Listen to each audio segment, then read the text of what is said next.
So, at the beginning of the year, I released a video in which I attempted to predict GTA 6's marketing timeline for 2025. And because I was being super optimistic and used the earliest possible release date for the game, the timeline is already very incorrect. So now I'm coming back to this again to deliver what is hopefully my final marketing timeline prediction. Because believe it or not, since I made that last video, we've actually gotten a lot of new information that can help us pinpoint when we might expect GTA 6 to release, and therefore what the marketing schedule is going to look like. So the biggest key to figuring this out is actually Borderlands 4, believe it or not. Borderlands 4 is releasing on September 23rd this year, and this is a big deal because Borderlands 4 is another title owned by Take-Two Interactive. So one would assume that they're going to want to avoid pitting two of their own releases against each other. And for this reason, September is just off the tables for GTA 6. And if we're looking at this realistically, I think October might be off the tables too. I mean, a late October release date is definitely still possible, but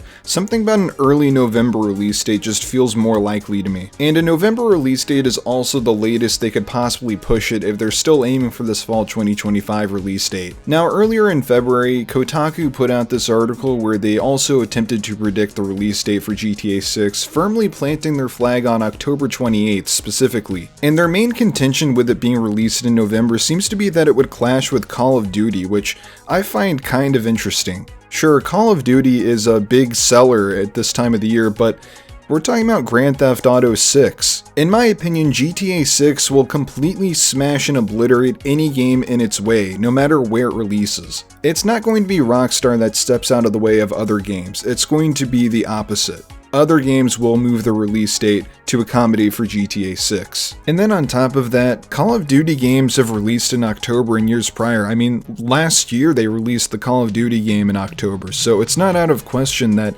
Call of Duty releases their game in October. So I don't know why we're putting so much weight on Call of Duty's releases. So great, we have a new estimated release date. We're gonna just say it's probably gonna be November. But now comes the very difficult part of predicting what the marketing timeline is going to look like. And we kind of have an idea of what the marketing timeline might look like because in the earnings call, they kind of said that they're looking to do shorter marketing cycles now. Live service games are kind of the big thing now, and it seems like they're going to wait to do their big marketing push until after the game is out, and probably right when GTA Online comes out. So at this point, I really don't think we're going to be getting a third trailer. I think we're still going to get the gameplay trailers, but beyond that, I think they're going to keep it relatively quiet until the game releases. I think the release of Trailer 1 really proves how much longevity they can get out of just a single video on the internet. And for that reason, doing stuff like giant billboards and painting the sides of buildings like they've done in the past might just not be necessary anymore. Now, I still think they will do these things, but it's just going to happen right at the release of the game instead of months prior. Now, bear with me here, but I'd like to use Civilization 7 as an example. Yes, Civilization 7 doesn't really have anything in common with Grand Theft Auto 6, but it's under the same corporate umbrella as Grand Theft Auto 6 with Take-Two, so I think that looking at their marketing strategy might give us a bit of a hint as to what we might be able to expect.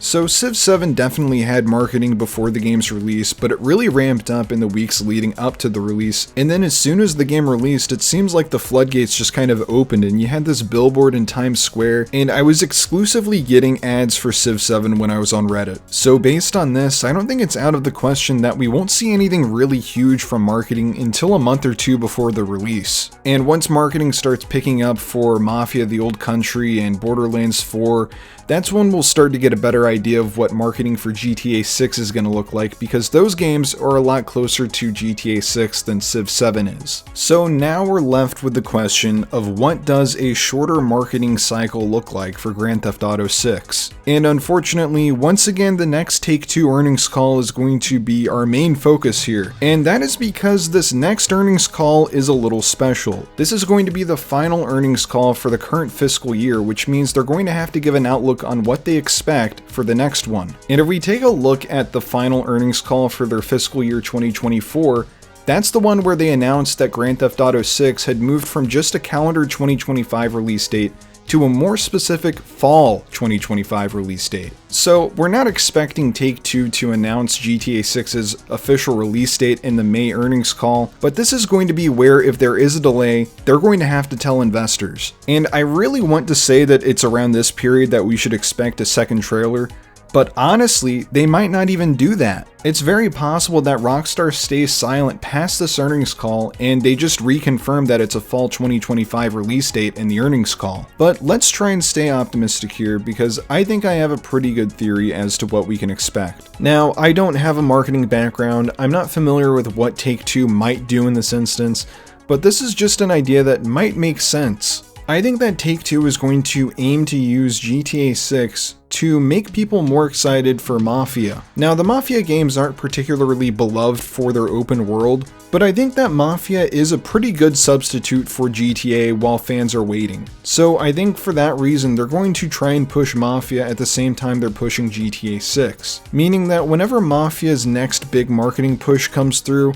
I think we can expect GTA 6 to follow. But enough of that, let's move on to the real deal, what everyone wants to see, the predicted release timeline. So due to the fact that now I feel a little bit more cowardly than I did last time I was doing this, I'm gonna keep most of these dates pretty broad and I'm just gonna kind of stick to like the seasons, I guess. Starting with trailer 2, this is going to be something no one could have possibly ever predicted. I think that this thing is happening sometime in the spring. The earliest that we could expect trailer 2, I think, is sometime in April, but I think May sounds more likely. I don't know, I'm going off of vibes only here. I also think that we're going to be getting pre-orders with trailer 2, and almost certainly we'll get the release date. And then looking at summer, it's very possible that we just get absolutely nothing from Rockstar during this period, but I also don't think it's out of the question that we do get a third trailer, or maybe like character specific trailers for Lucia and Jason like they did with GTA 5, but honestly I'm not going to be expecting a whole lot during the summer. And then finally, moving to the fall, we're probably going to get the gameplay trailers about a month or two before the game's launch, and you know,